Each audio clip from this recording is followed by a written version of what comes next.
그날 저녁 선배에게 저녁이라도 사고 싶어서 다시 전화를 걸었습니다. 하지만 선배는 화가 단단히 난 모양인지 제 전화를 받지 않았죠. 한 번 더 죄송하다고 메시지를 남겨두고 다시 구직을 위해 인터넷 사이트를 뒤적거릴 수밖에 없었습니다. 언젠가 선배를 만나서 사정을 설명하면 어느 정도는 이해를 해줄 거라고 생각한 거죠. 그 후 며칠 동안 선배에게는 아무런 연락이 없었습니다. 그렇게 며칠의 시간이 흘러 혼자 소파에 앉아서 뉴스를 보던 저는 그만 깜짝 놀라 뒤로 넘어갈 뻔했습니다. 버스 정류장에 CCTV와 구급차 내 블랙박스에 찍힌 제 모습이 고스란히 전파를 타고 있었기 때문이었죠. 뉴스에서는 저를 만삭 임산부를 도와준 시민 영웅이라고 표현하고 있더군요. 그리고 그날의 구급대원은 인터뷰를 통해 당연히 곁에 계시던 그분이 남편이라고 생각했는데 나중에 알고 보니 남편이 아니셨습니다. 그런데도 꺼리낌 없이 여자분을 도와주시고 구급차에도 함께 동승하셨다는 걸 알고 정말 대단하다고 생각했습니다. 이게 도대체 어떻게 된 일인지 알고 보니 그 임산부의 여동생이 구급대원에게 감사 인사를 하러 갔고 제가 남편이 아니라 지나가던 사람이라는 것을 말한 것이었습니다. 그리고 구급대원이 그 사실을 뉴스에 제보했던 거죠. 그날 이후 몇몇 방송사에서 제게 인터뷰를 하자고 연락이 왔습니다. 하지만 저는 그 상황이 민망할 뿐이었죠. 연락을 준 기자에게 제가 그 정도의 의인은 아니고 그냥 그 상황이라면 누구나 그렇게 행동했을 거라고 말하며 전화를 끊었는데 그게 또 뉴스에 나가더라고요. 기분이 좋기도 하고 부담스럽기도 하고 이상했습니다. 그런데 보도가 나간 다음날 오후 오랜만에 선배에게 연락이 왔습니다. 다음날 점심에 보자고 하더라고요. 선배를 만나서 무릎이라도 꿇고 빌어야겠다고 생각하며 약속 장소로 만나러 갔습니다. 그리고 선배를 만나자마자 정말 죄송하다고 했죠. 하지만 선배는 여전히 굳은 얼굴로 우선 차에 타라고 하더군요. 저는 얌전히 차에 올라탔죠. 선배는 그대로 출발을 했습니다. 그렇게 아무런 말도 못하고 가만히 숨죽여 20여 분을 달려갔네요. 이윽고 차는 어떤 건물 주차장으로 들어갔습니다. 그런데 그것은 바로 제가 면접을 보러 가기로 했던 그 회사였습니다. 여기는 선배 회사잖아요. 여기를 왜 오신 거죠? 구경시켜 주시게요? 잔말 말고 따라오기나 해 임마. 선배는 틱틱거리며 그냥 따라오기나 하라고 했고 저는 영문도 모른 채 선배를 따라갔고 저희가 다다른 곳은 사장실이었습니다. 선배와 제가 안으로 들어가자 사장님으로 보이는 남자분께서 저희를 맞이해 주셨습니다. 왔구만. 자네는 참 맹랑한 젊은이야. 우리 회사를 어떻게 보고 그 중요한 면접을 포기하고 지나가는 사람을 도왔다지? 사장님의 근엄한 말투에 당황한 저는 이마에 식은땀이 맺히기 시작했습니다. 죄송합니다 라고 말씀드리며 고개를 푹 숙이고 있었죠.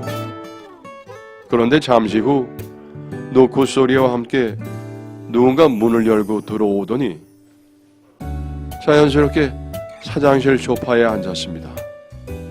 안녕하세요. 밝게 인사하는 소리에 고개를 들어보니 며칠 전 제가 도왔던 그 임산부의 여동생이 제 앞에 서 계시더군요. 맞아요, 이분. 그날은 정말 감사했어요. 그쪽 아니었으면 저희 언닌 진짜 길거리에서 큰일 날 수도 있었어요. 여자의 말에 사장님은 이 친구 이거 화면보다 실물이 낫구만 하며 호탕하게 웃으시더군요. 저는 그 상황이 도무지 어떻게 된 건지 이해할 수가 없었습니다.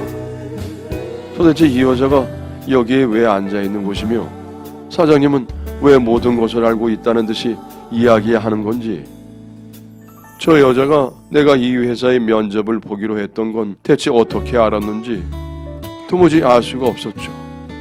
어안이 벙벙해 아무 말도 못하고 있는데 사장님이 먼저 입을 여셨습니다. 고마워. 사실 자네가 도와준 그 임산부는 내 큰딸이네. 순간 저는 제 귀를 의심하며 놀란 눈을 뜨고 깜빡거릴 뿐이었습니다. 어떻게 이런 우연이 있을 수 있는지 저는 듣고도 믿을 수가 없었습니다. 본래 이 회사에서 근무하고 있던 그 임산부는 출산 전 휴직과 관련해서 사장인 아버지와 이야기를 나누다가 사소한 말다툼을 하게 되었고, 화가 나서 혼자 집에 간다며 걸어 나갔다가 버스 정류장에서 그런 일을 겪었던 거라고 하더라고요. 그리고 저는 면접에 늦어 선배에게 꾸중을 들었고, 선배 역시 한 소리를 들으셨던 거죠. 며칠 후 TV에 나온 저의 이야기를 본 선배가 당시 면접관이었던 상부님께, 그리고 그 이야기는 사장님 귀에까지 들어가게 된 것이었습니다. 사장님은 자기 딸을 도와줘서 진심으로 고맙다며 지금까지 이런 적은 없었지만 특별히 다시 한번 면접을 볼 수 있는 기회를 주겠다고 하셨습니다. 그래서 그 다음날 저는 다시 면접을 볼 수 있었고, 실무자 면접과 임원 면접까지 무사히 마친 후 다시 사장님 면접을 보게 되었습니다. 고 부장 말이 취업이 꽤나 절실한 상황이었다고 하던데 어떻게 그 상황에서 면접을 포기하고 임산부를 도울 생각을 했지? 사실 그때는 아무런 생각도 들지 않았습니다. 신비서, 홍보실에 연락해서 우리 회사에서 그 의인을 채용하겠다고 언론에 보도하도록 하겠다. 그날 바로 입사가 결정되었고 새로운 회사 생활이 시작되었습니다. 임산부의 동생인 정윤 씨는 낯선 환경에 적응할 수 있게 저를 살뜰히 챙겨주었습니다. 사장님의 배려로 정윤 씨와 한 팀이 된 저는 빨리 업무를 파악하기 위해 정신없이 열심히 일을 했죠. 그래야 면접 안 온 실수도 만회하고 저를 챙겨주신 정윤 씨에게도 피해를 주지 않을 테니까요. 사실 정윤 씨에게 도움을 받은 부분이 정말 컸거든요.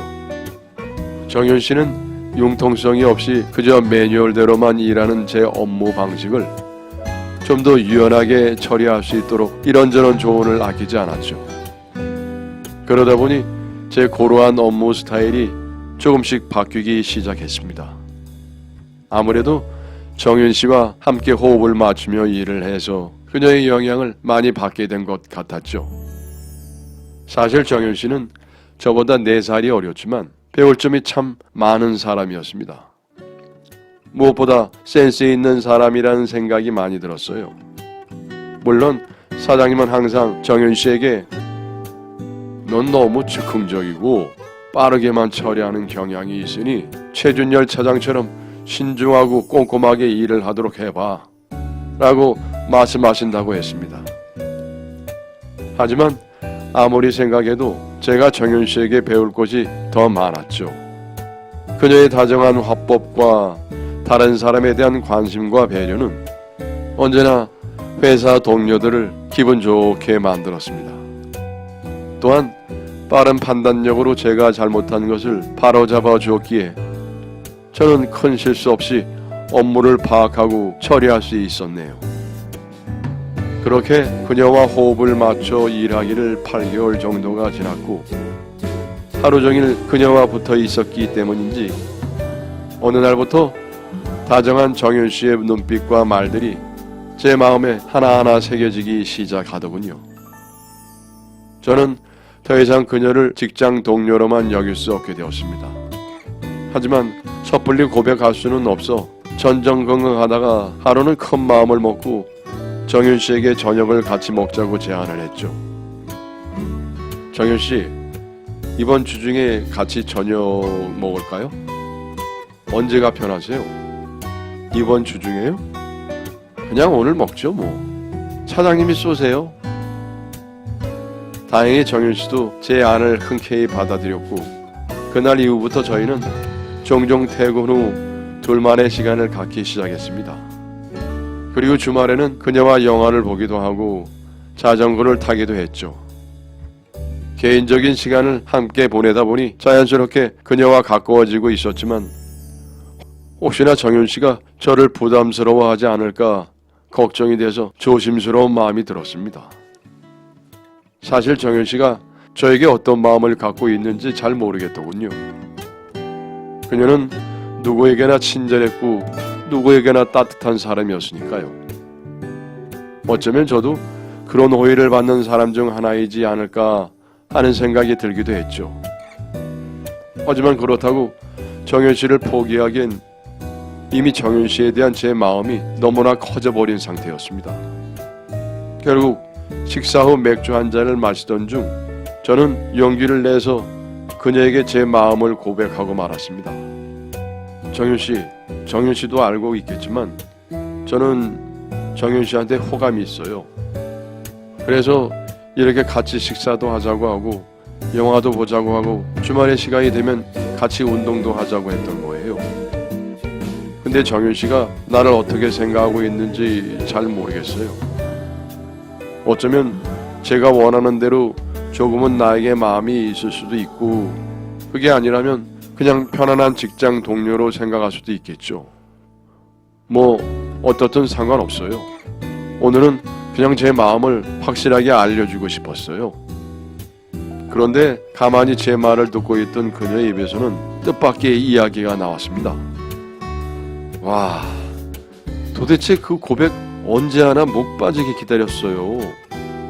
기다리다가 노처녀 늙어서 죽을 뻔했잖아요. 하며 환하게 웃어주었죠.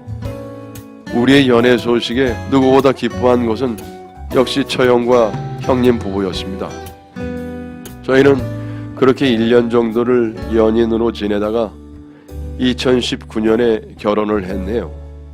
저희가 결혼할 때 장인 어른께서는 이렇게 될 줄 알았지. 역시 하늘이 내려준 인연은 있는 법이야 하며 기뻐하셨습니다. 그리고 저희는 작년 가을에 건강하고 잘생긴 아들을 낳았습니다. 현재 아내는 출산 휴가를 내고 쉬는 중이고 저는 복직한 처형과 호흡을 맞춰 열심히 일을 하는 중입니다. 부장인 처형 역시 배울 점이 많고 인품이 좋은 분이시죠. 맹물같이 아무 특색 없었던 제 삶. 사실 제가 가진 장점이라고는 성실하다는 것 빼고는 아무것도 없었습니다. 어쩌면 저 같은 사람은 그냥 있는 듯 없는 듯 엄청 행복하지도 불행하지도 않은 단조로운 삶을 사는 게 맞다고 생각했던 것 같습니다.